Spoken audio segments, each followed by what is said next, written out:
महाराज उत्तान पाद की दो रानी हैं, सुनीति और सुरुचि।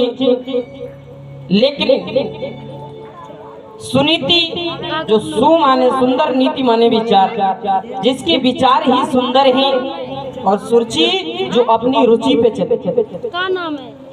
अपनी रुचि पे चलोगे तो तमोगुण आवेगा, तो रुचि के घर में उत्तम ने जन्म लिया।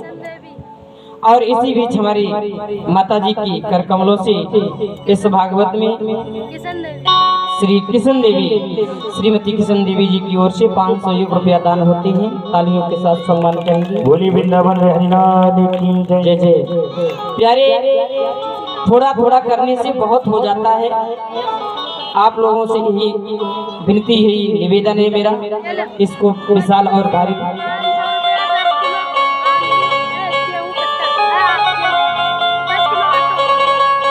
और इसी बीच हमारे भैया श्रीमान बच्चू सिंह जी की ओर से, बच्चू सिंह की ओर से 501 रुपया और भंडारे के लिए 10 किलो आटे का दान होता है।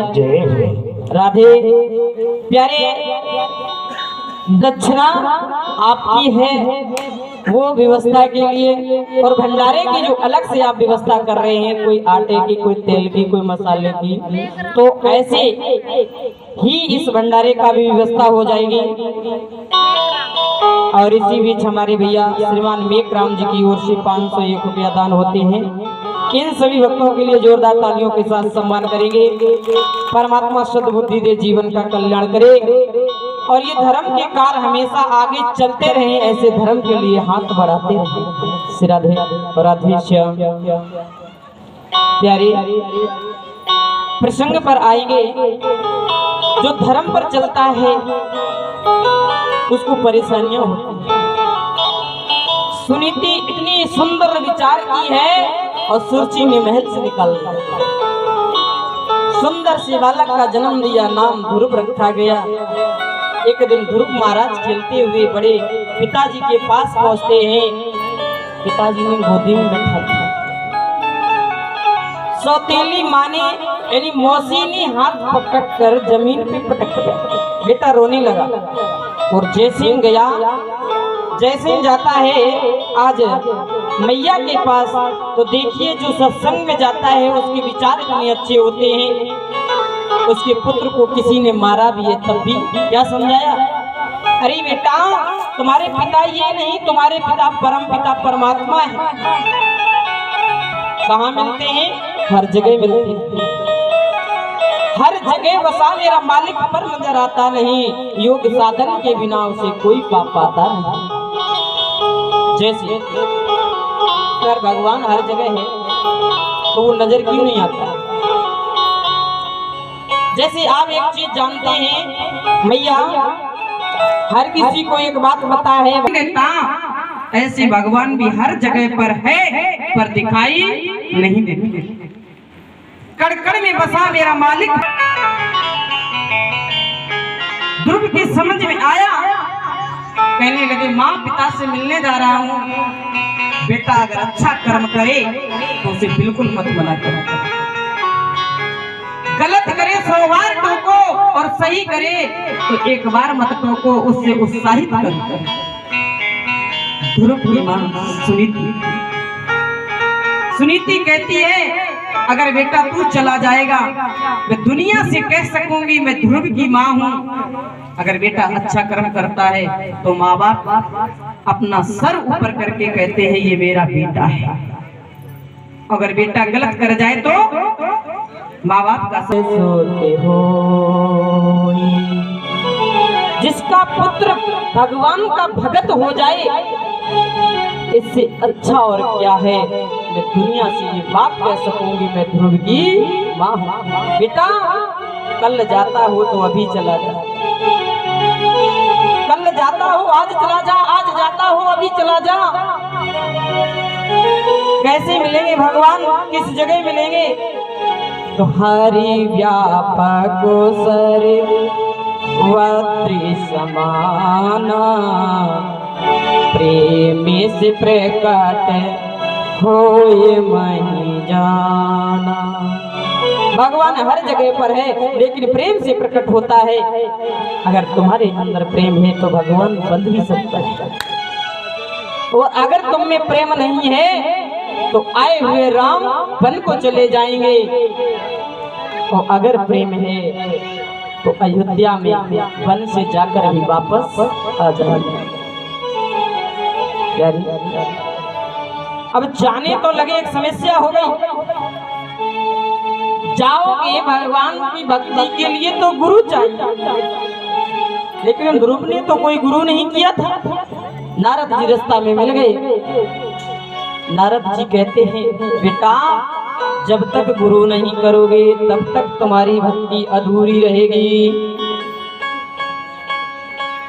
अब जैसे ही नारद जी की ये वचन सुने, ध्रुव कहने लगे, तुमसे अच्छा गुरु कौन मिलेगा, तुम ही गुरु बन जाओ।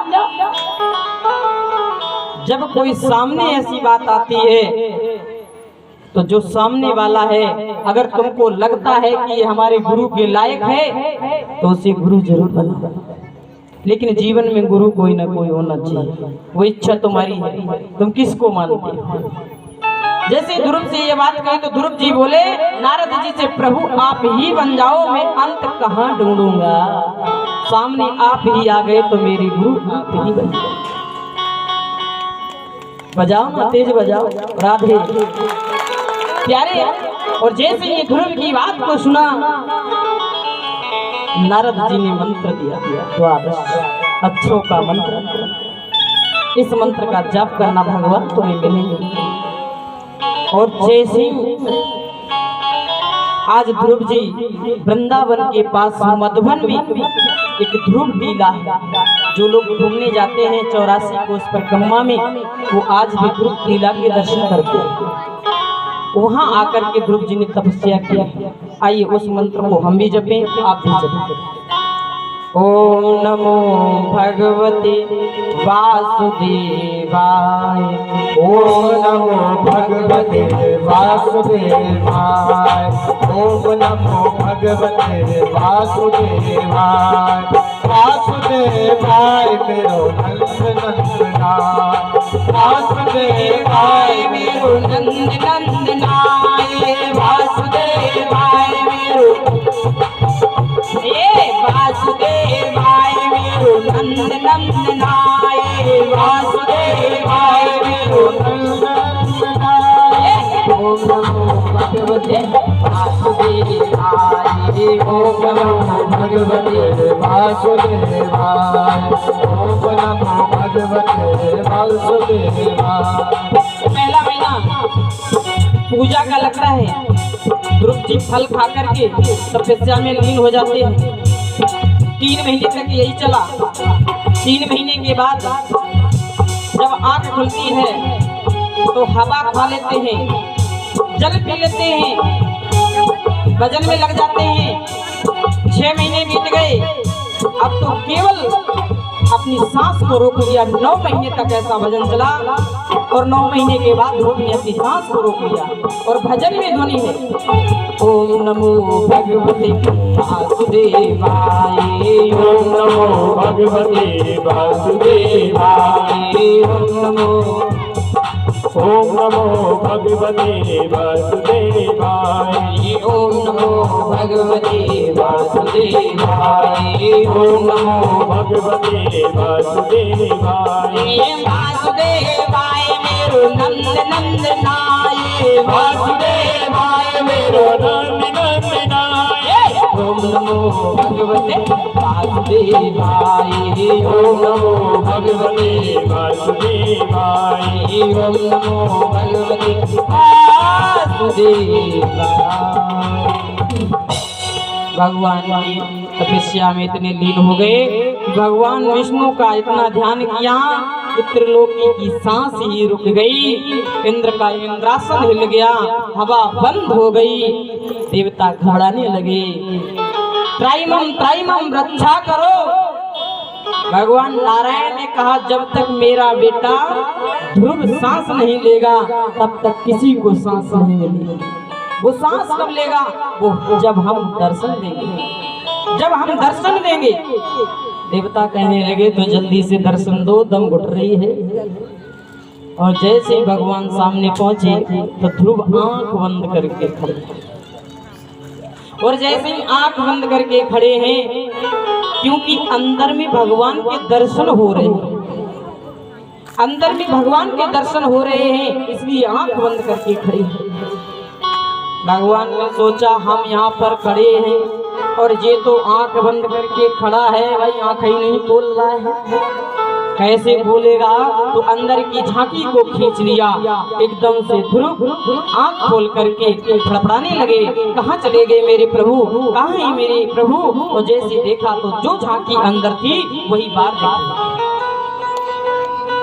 लेकिन आज इस बात को देखते हुए ध्रुव देखते हैं भगवान को, भगवान देखते हैं ध्रुव, भगवान के बिना अधूरा है और भगवान भक्त के बिना अधूरा है।